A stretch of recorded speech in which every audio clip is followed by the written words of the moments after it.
अनुला आहे ना काल रात्री इतका त्रास झालेला होता का म्हटलं रात्रभर जुलाब होत होते. मी सकाळी उठल्या उठल्या मेडिसिन देत होते. ती घ्यायला नाही म्हणत होती, पण म्हटलं बाई परत इंजेक्शन घ्यावं लागेल म्हणून तिला तसं करता करता 2 मेडिसिन देऊन टाकली. त्याच्यानंतर आहे ना सकाळीच पार्सलवाल्याचा फोन आला, पण त्याला म्हटलं तिथं मेडिकलमध्ये ठेव म्हणून. त्याच्यानंतर अर्धा 1 तास झालाच कुठं नाही, तर लगेच आहे ना बँकेतून फोन आलेला होता का विमा रिन्यू करायचा होता. म्हटलं आज काय जावंच लागतं काय. मग चांदे कसरत गेल्या गेल्या पहिलं बँकेत गेलं, तिथं अर्धा 1 तास लागला. फॉर्म वगैरे भरला आणि मग त्यांनी तो घेतला. त्याच्यानंतर त्यांनी चेक केला. त्यानंतर OTP येणार होता म्हणून थोडा वेळ थांबलो. नंतर त्यांना OTP दिला. तसंच मेडिकलमध्ये गेलं, पार्सल वगैरे घेतलं. तिथं घरी आल्यानंतर आहे ना आतून पहिलं पार्सल ओपन केलं आणि तो घालून पाहिला. ड्रेस खूप छान आला होता.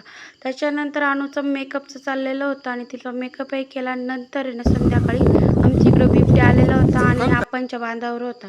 त्यांनीच हा व्हिडिओ पाठवलेला आहे. बिबट्याची इतकं भीती झालेली ना, त्याच्यामुळे संध्याकाळी स्वयंपाक वगैरे पण आम्ही लवकरच करून टाकतो. आणि रात्री अनुला तर बाहेर काढायचा विषयच येत नाही आणि मी निघत नाही, कारण बिबट्याचं वातावरण खरंच खूप आहे.